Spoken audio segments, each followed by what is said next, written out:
Anatomy's pretty easy because it's directional.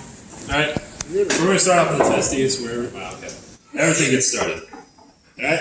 So everything starts off here in the testes because that's where sperm is made and other things. But specifically, inside the seminiferous tubules in the testes, that's where sperm is made.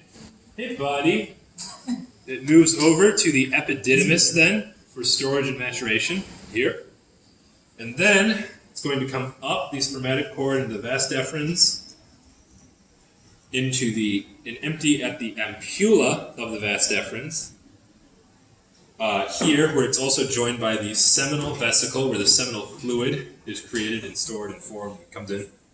And they both hook up here at the prostate. Okay? So they both enter in, and they enter the urethra here at the ejaculatory duct of the prostate. And they enter the first section of the prostate, the urethra in the prostate, the prostatic urethra. Then here, just right here, is the membranous urethra, where it passes by the bulbourethral gland. Here is the bulbous urethra, where in some images and models it's wider, but not so much here. And then the rest of this is the penile urethra, okay? So for the penis itself, the penile urethra moves through the corpus spongiosum. It's spongy tissue so that when an erection happens, the urethra does not collapse. Right, it's got some give. And then the actual erectile tissue is this gray stuff. That is the corpus cavernosum, and it fills with blood and expands during arousal, okay? There's the bladder. That's it. Easy, right?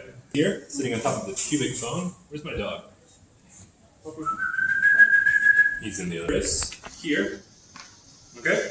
And then we have the labia majorum, the labia minorum, and then the first opening we find is the the urethra, Jesus, which goes up to the bladder. Okay? Urethra, bladder. Next we have the vaginal canal. Note the rugae of the vagina here. The vaginal canal then meets up with the uterus. Okay? The uterus has 3 parts, 3 layers, and 3 things coming off of it that you need to know. Right?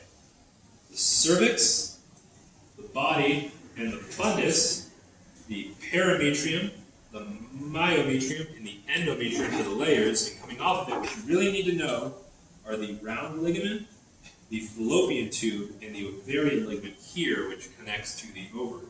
Okay? Zooming, and that is all of the terms for this model. Zooming in, though, for the secondary model, again, we have our ovarian ligament that connects to our ovary. On the other side, we have a suspensory ligament, which connects to the body wall. And then on our fallopian tube, there's 3 parts, okay? 3, right? Remember that. 3 parts of the uterus, 3 things coming off of it, 3 layers, 3 types of corpuses you need to know, 3 parts of the fallopian tube. The isthmus, I-S-T-H-M-U-S, the ampulla, which is where the vent generally is, and it's most of the length here, and the infundibulum, where it widens to an opening here. Now, at the infundibulum, there are these extra structures. They are called the fimbriae, right there. And this whole thing attaches, for example, here to the uterus. In this model, you can see it there, where an oocyte is expelled, goes down the fallopian tube and into the uterus during ovulation. Here we go. Okay, inside the ovary, all you need to know about this is the blood-filled corpus voragicum. These are the corpus luteans, and this is the collagen-deformed corpus albicans. Okay? That's it, term-wise.